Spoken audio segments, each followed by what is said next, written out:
नमस्कार दोस्तों, मैं शाश्वत और आप सभी का स्वागत करता हूं ट्रिगर न्यूज़ में। कर्नाटक में हिजाब मामले में हाई कोर्ट के जज ने कहा, हम भावनाओं से नहीं कानून से चलते हैं, हमारे लिए संविधान ही गीता और कुरान है। कर्नाटक हाई कोर्ट में मंगलवार को हिजाब मामले में मुस्लिम छात्राओं की 4 याचिका पर सुनवाई हो रही है। जस्टिस कृष्ण दीक्षित ने कहा कि हम कारणों और कानूनों के मुताबिक चलेंगे, किसी के जुनून या भावनाओं से नहीं।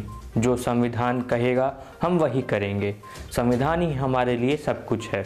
इस मामले पर उन्होंने कहा कि एक मामले में जो भी फैसला होगा वह सभी याचिकाओं पर लागू होगा। हाई कोर्ट में सुनवाई फिलहाल के लिए रोक दी गई है, जो दोपहर 3 बजे के बाद से दोबारा शुरू होगी। कर्नाटक हाई कोर्ट की बेंच ने मामले की सुनवाई की शुरुआत में पहले ही पॉइंट की पुष्टि कर दी थी। कर्नाटक हाईकोर्ट की बेंच ने मामले की सुनवाई की शुरुआत में पहले ही पॉइंट की पुष्टि के लिए पवित्र कुरान मंगाई। जस्टिस दीक्षित ने पूछा कि यह कुरान की प्रामाणिक प्रति है, इस पर तो कोई विवाद नहीं। कुरान की कॉपी बेंगलोर के शांति प्रकाश पब्लिकेशन ने प्रकाशित की है। एडवोकेट जनरल ने कहा कि कुरान के कई अनुवाद हैं। जस्टिस दीक्षित ने एडवोकेट देवदत्त से पूछा कि मुझे किस सूरा को देखना चाहिए।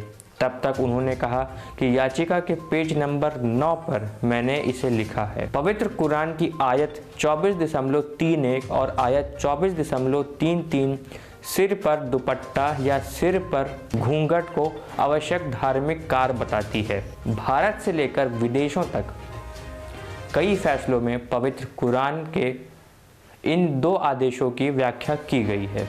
इसके पहले कर्नाटक में PES कॉलेज में उस वक्त सांप्रदायिक रंग घुलता नजर आया जब एक मुस्लिम लड़की कॉलेज पहुंची तो भगवा गमछा पहने हुए कुछ स्टूडेंट उसे घेर कर जय श्री राम के नारे लगाने लगे।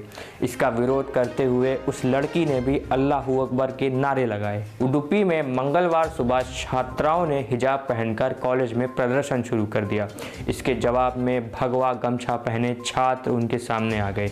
दोनों तरफ से जबरदस्त नारेबाजी हुई। इसके बाद कॉलेज के प्रोफेसर ने इस मामले को संभाला। कर्नाटक में हिजाब को लेकर विवाद 1 जनवरी को शुरू हुआ था, जहां उडुपी में 6 मुस्लिम छात्राओं को हिजाब पहनने के कारण कॉलेज की क्लास के रूम में बैठने से रोक दिया गया था। कॉलेज मैनेजमेंट ने नई यूनिफॉर्म पॉलिसी को इसकी वजह बताया था। इसके बाद इन लड़कियों ने कर्नाटक हाई कोर्ट में एक याचिका दायर की थी। लड़कियों का तर्क है कि हिजाब पहनने की इजाज़त संविधान के अनुच्छेद 14 और 25 के तहत उनके मौलिक अधिकारों का हनन है। आपको बताते हैं कैसे शुरू हुआ ये हिजाब वर्सेस भगवा। कर्नाटक के कुंडापुरा कॉलेज की 28 मुस्लिम छात्राओं को हिजाब पहनकर क्लास में बैठने से इनकार कर दिया गया था। मामले को लेकर छात्राओं ने हाई कोर्ट में याचिका दायर की, जिसमें उन्होंने कहा इस्लाम में हिजाब अनिवार्य है, इसलिए उन्हें इसकी अनुमति दी जाए। इन छात्राओं ने कॉलेज गेट के सामने बैठकर धरना भी देना शुरू कर दिया। लड़कियों के हिजाब पहनने के जवाब में कुछ हिंदू संगठनों के लड़कों को कॉलेज कैंपस में भगवा शॉल पहनने को कहा था। वहीं हुबली में श्रीराम सेना ने कहा कि जो लोग बुर्का या हिजाब की मांग कर रहे हैं वे पाकिस्तान जा सकते हैं। ये सवाल भी उठाया गया कि हिजाब पहनकर क्या भारत को पाकिस्तान या अफ़गानिस्तान बनाने की कोशिश की जा रही है। विवाद बढ़ता देखकर कर्नाटक के विजयपुरा के 2 कॉलेज में 2 दिन की छुट्टी कर दी गई, जबकि उडुपी के कॉलेज में हिजाब के साथ छात्राओं को आने की इजाज़त दे दी गई थी।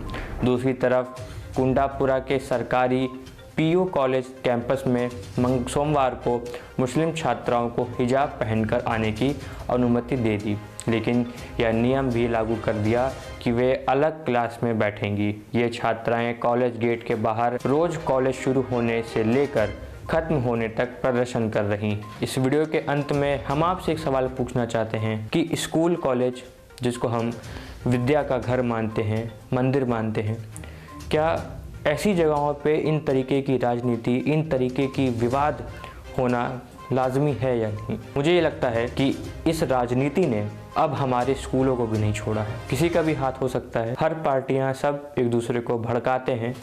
वो सिर्फ इस राजनीति, इस चुनाव के समय में अपनी रोटियां सेकते हैं, लेकिन क्या हमें इन मासूम बच्चों को इसमें घसीटना चाहिए? ये बड़ा सवाल उठता है।